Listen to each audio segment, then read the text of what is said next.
di tengah-tengah pas. Salah satu yang mungkin saya sarankan pola hidup asrama. Sepertinya kami ini tidak bisa dididik untuk terlalu keras, Iya. tidak bisa juga terlalu lembek-lembek.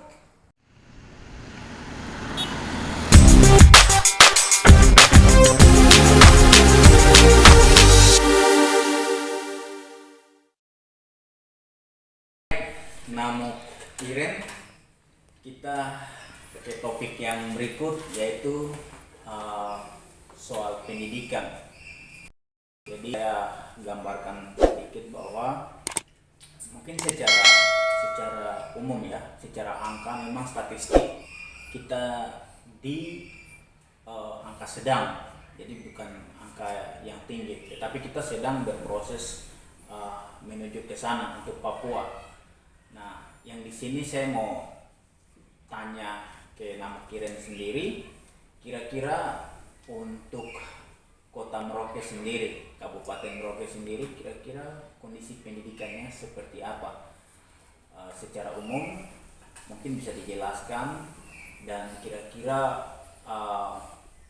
khusus untuk orang Papua dan lebih khususnya lagi kepada pendidikan daripada saudara-saudara kita ini Namok-Namek orang Marin sendiri. Tuan Tanah Merauke. Iya, Tuan Tanah Merauke. Iya, kalau untuk saya pada saat tidak menyampaikan terkait pendidikan, kalau berpendapat untuk 5 tahun atau yang tahun berjalan, kalau dilihat pendapat saya berpendapat secara pribadi, ya kami sedang bertumbuh. Oh, sedang Ya. Bertumbuh ya. Ya, sedang bertumbuh. Tetapi mungkin pertumbuhan itu kalau mau dibilang juga mungkin masih ya, kadang dia bertumbuh dengan bagus, kadang dia turun dalam fase-fase tertentu, waktu-waktu tertentu juga. Kenapa saya bisa bilang seperti itu? Kalau dari yang saya lihat bahwa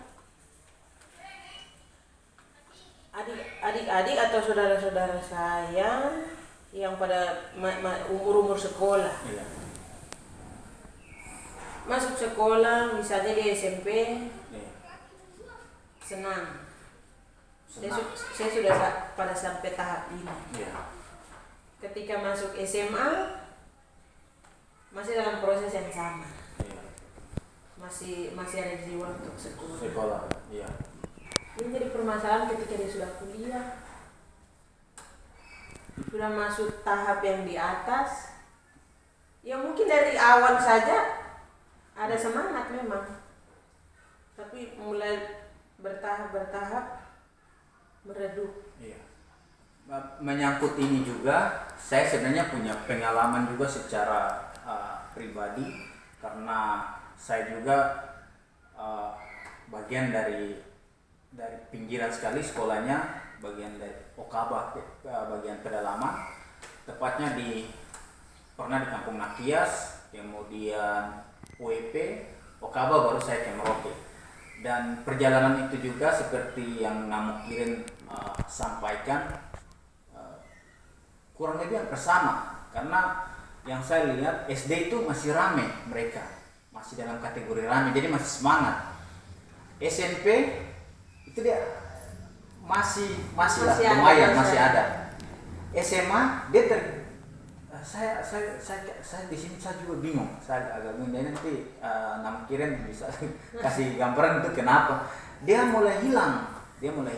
SMP itu kita masih bisa lihat, tapi begitu SMA dia mulai, loh kok anak ini tidak sampai ke SMA, dia kemana gitu. Sampai di perguruan tinggi mungkin satu orang saja yang pergi kuliah Dari sekian banyak. Dari 15, 3 yang selesai. Atau tidak sama sekali. Tidak sama sekali. Itu seperti Namo Kiren sampaikan, yang saya lihat juga pengalaman seperti itu. Silakan Namo Kiren melanjutkan. Lanjut dari tadi penyampaian saya bahwa jadi semangat itu kayak yang tadi kita bilang, bahwa semangat itu kayaknya dia bertahap. bertahap semangat dia untuk dia harus punya pendidikan yang baik itu bertahap redup. Artinya dari SD dia punya semangat full. SMP masih ada niat sekolah, SMA masih ada, kuliah bahkan mungkin masih ada, mungkin separuh mungkin dari 100% ya itu 60%. 60% ya sekian persennya itu masih ada untuk dari mungkin semester 1, 2 kesekian. Pada tahap akhir habis. Jadi seperti yang tadi kita bilang dari banyak kadang yang selesai cuma sekian. Itu kira-kira dari namun Kiren jelaskan kira-kira maksudnya masalah utamanya apa, masalah pokoknya, masalah utama. Saya kalau secara tolak ukur dari saya secara pribadi, artinya orang lain melihat tolak ukur keberhasilan dalam pendidikan dilihat di saya misalnya. Saya cerita sedikit, artinya pola hidup kami dalam keluarga, sehingga kita di dalam lingkungan itu boleh dibilang dijadikan salah satu tolak ukur bagaimana kita harus berhasil dalam pendidikan. Kalau mau dibilang saya dididik oleh orang tua, bapak dan mama yang keras. Kami betul-betul dididik dari segi disiplin yang keras. Mungkin kalau dari sekian penonton ada yang kenal saya, pasti mereka tahu. Di dalam rumah kita dikasih jadwal. Jadwal apa ini? Jadwal jam kapan kita bangun, kapan kita harus kerja. Kapan kita harus di ladang, kapan kita harus urus ternak. Kapan kita harus belajar, makan di meja makan. Ada satu momen itu kita pada saat makan malam. Kalau makan malam itu sekalipun kita lagi sedang nonton, mau itu sedang kerja tugas, tapi kan dari dapur, mama panggil anak-anak ayo makan, langsung meja makan. Semua duduk makan. Yang pada saat jam makan itu salah satu anak tidak ada apa yang disampaikan orang tua, kasih habis makanan. Oh jadi yang berikut, tidak ada, yang datang makanannya sudah habis. Kasih ya. Iya. Jam belajar itu di ruang tamu. Ada orang tua bapak, bapak taruh papan tulis. Bapak dibagi. Jadi saya punya pelajaran sendiri. Pada saat waktu itu saya dengan dua saudara laki-laki. Itu juga mereka dua sendiri. Jadi sesuai porsi. Nah, kemudian misalnya itu jam sekian dikasih belajar. Bahkan kita disuruh ulang mata pelajaran apa yang tadi kita dapat. Sampai absen, kita pergi sekolah, itu dibuat catatan. Nama kita tanggal sekian masuk sekolah. Di samping itu setiap kali kita pulang harus dulu tanda tangan. Seperti ini ya, sekolah apa? Jadi kayak kita punya absen sendiri. Pergi sembahyang, terkadang diminta tanda tangan dari pastor ataupun pendeta. Luar biasa. Diterapkan dari keluarga. Itu diterapkan dari keluarga. Disiplin seperti itu. Tugas harian juga dibagi. Misalnya kakak nomor 3. Dia misalnya urusan masak misalnya. Masak air atau ini apa begitu. Kakak yang nomor 2 kesekian. Misalnya kasih masuk ayam, kasih masuk di kandang dan segala macam urus ternak. Saya misalnya yang ringan-ringan jadi terjatuh rapi. Jadi seperti itu. Pagi pun harus satu hari tidak kecuali kita sakit tidak bisa jalan baru kita tidak bisa sekolah. Jadi yang saya garis bawahi atau yang saya dapat dari penjelasan dari Namuk Iren ini, jadi dia punya masalah utama itu di keluarga ya. Iya, pola dari keluarga. Iya betul. pola dari keluarga, artinya itu kan dia memang harus betul-betul, kalau dari saya memang harus betul-betul dukungan keluarga, orang tua yang memang harus punya peran penting untuk menjelaskan seperti yang tadi. Iya, artinya minimal ada motivasi dan dorongan Iya, bahwa sekolah itu penting sampai ke tahap yang jauh. Nanti dari keluarga baru ke sekolah. Karena Iya. guru itu dia hanya cuma mengajar. Terkadang dia memberikan motivasi, tetapi motivasi yang utama itu kembali ke keluarga. Cuma kan kalau kita lihat pada konteks-konteks yang sekarang, misalnya apalagi yang sudah mungkin tahun tidak usah terlalu jauh lah, misalnya untuk 5 tahun ke belakang misalnya. Kalau yang saya lihat anak-anak sekarang mungkin terpengaruh dengan perkembangan zaman. Salah satunya HP. Iya. Saya pernah ketemu dalam satu kondisi bahwa orang tua itu pekerjaan, kalau mau dibilang dia bukan pekerjaan, dia penghasilan itu sudah penghasilan, bukan penghasilan tetap. Iya. Bahkan dia mencari dalam arti begini, mungkin dia jual ikan kah, jual daging kah, kadang berhasil, penghasilan tidak tetap ya, kadang tidak berhasil. Iya. Tapi anak tuntutan harus pegang HP. Wow, itu anak zaman now ya. Anak-anak yang saya bilang mungkin kalau terlalu jauh ya 5 tahun ke belakang. Iya, betul. Lebih ngeri lagi, bahkan ada menuntut harus punya laptop. Wow, luar biasa. Sedangkan kalau saya setelah orang tua kami ditinggal pergi orang tua bapak, tinggal orang tua mama, tetapi pada kondisinya bahwa kakak-kakak sudah mandiri. Artinya ya ada yang sudah kerja, sudah punya penghasilan tetap, penghasilan sendiri. Satu yang mereka terapkan di saya bahwa setiap semester harus laporan KHS nilai pada saat saya kuliah. Jadi dikontrol dari keluarga. Iya, dikontrol dari keluarga itu harus. Bahkan saya punya mama kalau mau dibilang, dia mengerti apa kalau soal kuliah. Secara pendidikan beliau tamat SD. Iya, betul. Dia mengerti apa soal KHS. Tapi pada posisi saya tidak bisa tipu apa-apa karena saya kakak juga mereka kuliah. Dari didikan dari orang tua, mereka terapkan itu ke saya. Ketika mereka dalam posisi satu, dia D3. Yang satu kuliah memang S1.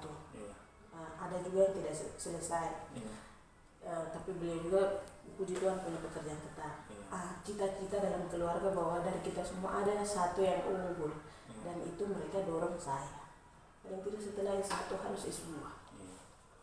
Dan itu pun tercapai.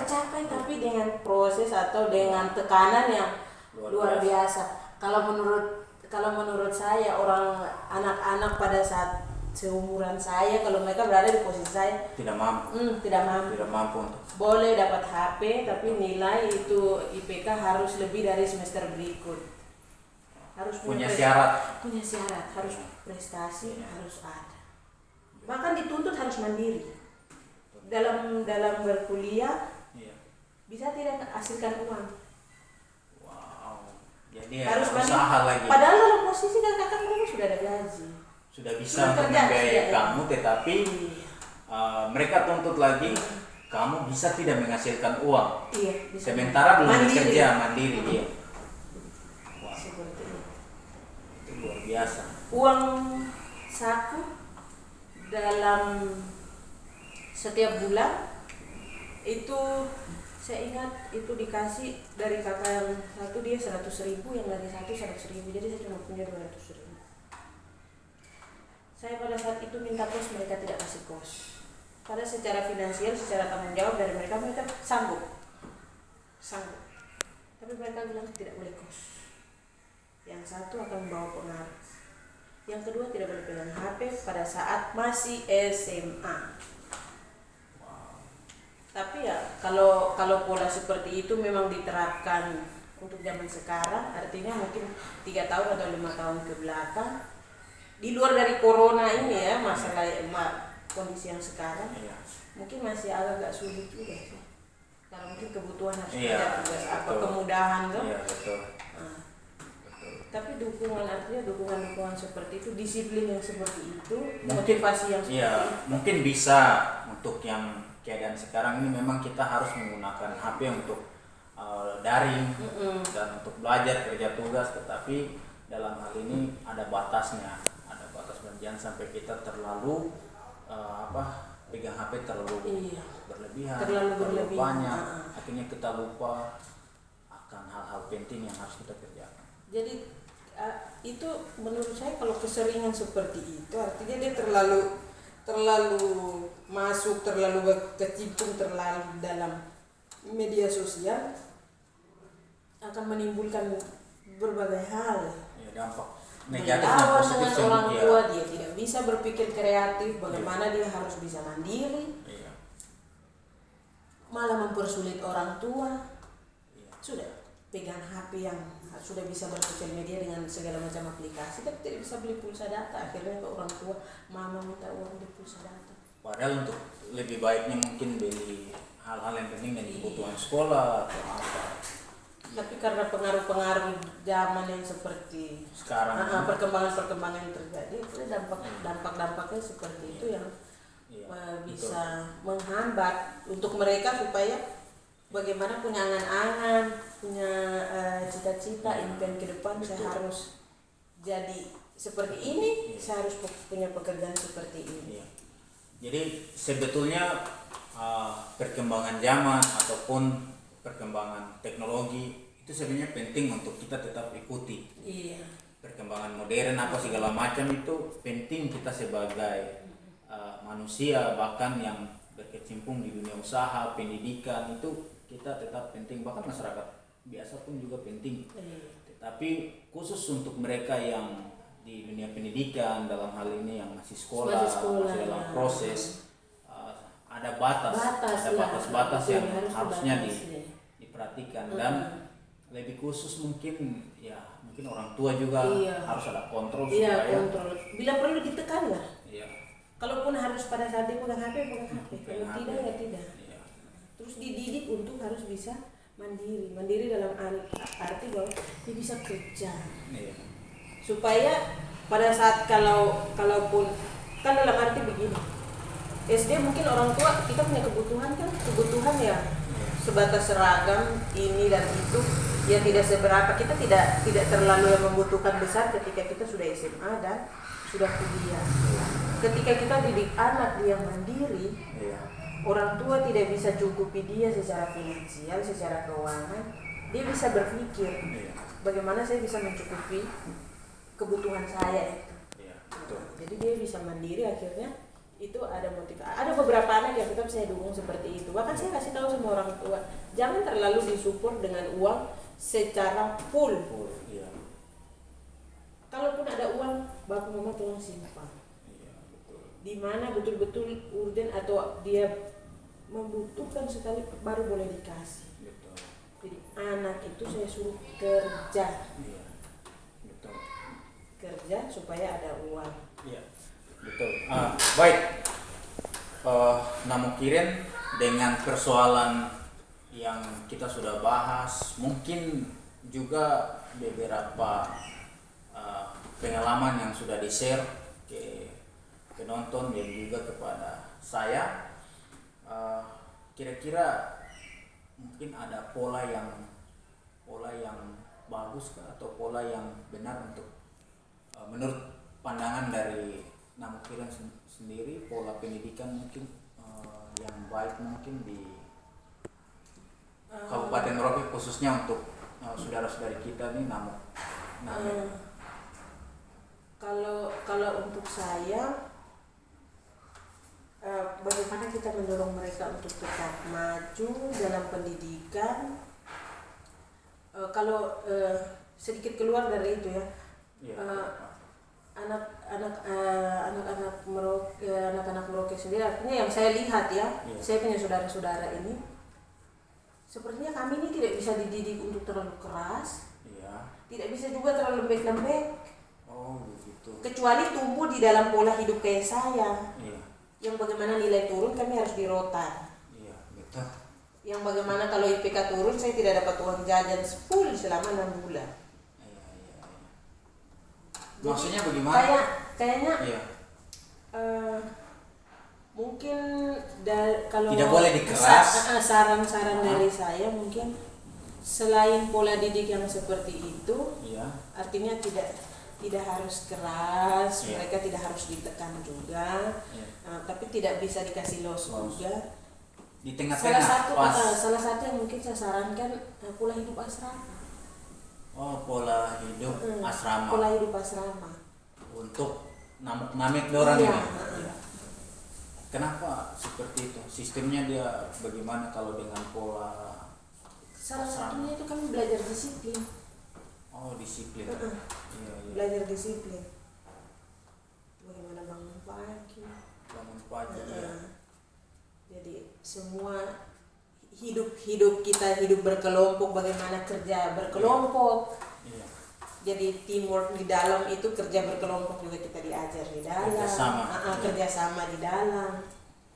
Bagaimana setiap hari kita dikasih penyampaian yang terus bisa tumbuhkan semangat. Iya.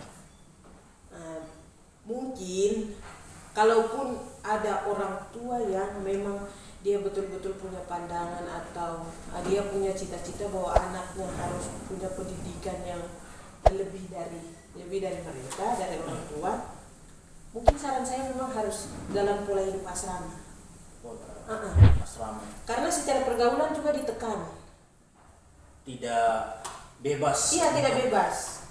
Tapi secara ini dididik di dalam. Iya, dididik di dalam. Secara mandiri kita Iya, dididik secara juga. mandiri. Bagaimana kita urus dari mulai kita harus urus diri, Bangun, mandi kapan, doa, cuci pakaian kita harus cuci sendiri. Kita jam berapa harus kerja, itu kan semua secara terjadwal. Iya, betul. Secara terjadwal. Jadi HP sendiri bagaimana? kalau sepengalaman saya, memang kami waktu itu tidak pegang HP. Iya. Waktu saya masih di asrama memang kita tidak pegang HP.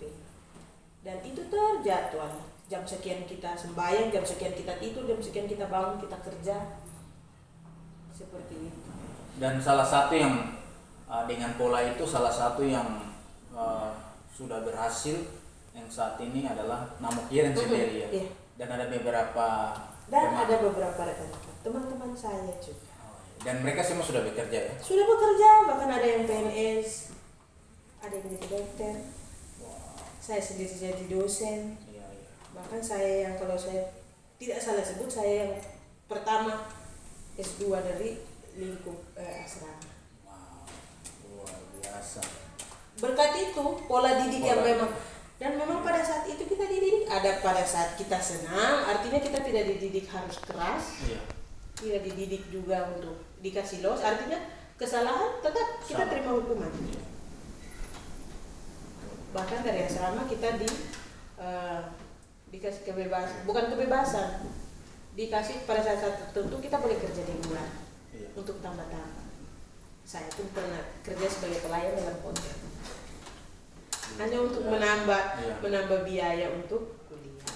Dalam arti ya menambah sedikit-sedikit, mengisi kekosongan seperti itu. Wow, jadi yang Namukiren bisa bagi ke kita atau solusi yang diberikan dalam hal ini, pemikiran dari Namukiren adalah pendidikan yang baik untuk namuk-namik di Merauke khususnya itu adalah berpola asrama. Karena dengan berpola asrama dia terkendali. Iya, terkendali. Akhirnya pemikiran untuk sudahlah saya sampai SMP saja, atau saya sampai SMA saja, atau sudah saya sampai semester 1 pada saat kuliah. Tapi dia punya motivasi yang lebih, karena di dalam pola asrama banyak hal yang dikasih di sana. Selain dari belajar, mungkin juga ada motivasi-motivasi yang disampaikan. Oke, baik, kita sampai di akhir dari segmen kita dengan tema pendidikan. Mungkin ada harapan yang mau disampaikan oleh Namok Kiren, khususnya generasi Papua pada umumnya, dan khususnya untuk Namok Namek yang ada di Kota Merauke yang saat ini mungkin lagi di kampung-kampung, lagi berjuang, berusaha, entah mereka menyaksikan channel ini atau tidak.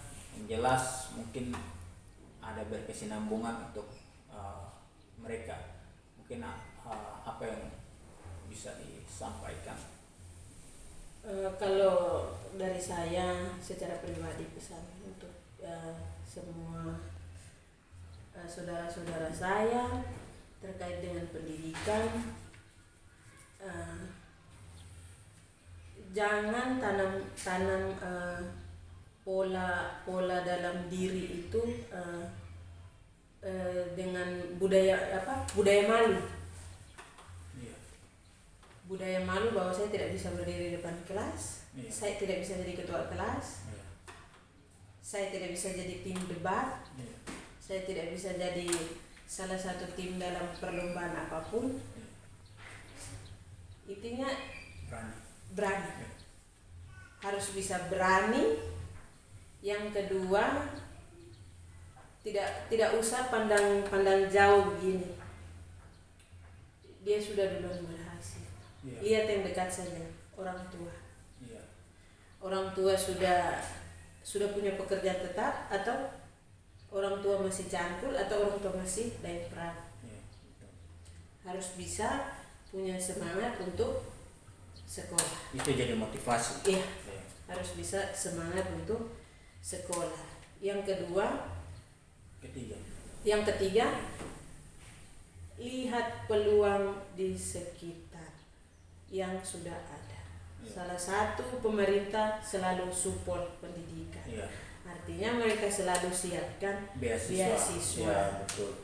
Jadi manfaatkan itu dengan baik. Bukan berarti saudara-saudara pergi sekolah difasilitasi itu disalahgunakan. Betul. Itu saya setuju tuh poin yang terakhir. Jangan sampai pergi sekolah ke luar Papua, pulang tidak bawa ijazah. Selesai. Baik, terima kasih ya. Namok Kiren, pesan yang sangat bagus dan sangat baik sekali dari Namok Kiren untuk kita semua, dan terlebih khusus untuk Namok Namek yang lagi berusaha dalam proses pendidikan. Dan itu tadi bincang-bincang kayaknya tidak terlalu seru. Mungkin kesempatan lain kita akan lanjut. Kita akan lanjut lagi dengan pembahasan yang lebih banyak. Terima kasih kalau mau hadir lagi di siap sedia vlog saya. Dan singkat kata, jangan lupa like, subscribe, comment, and share. Bye bye.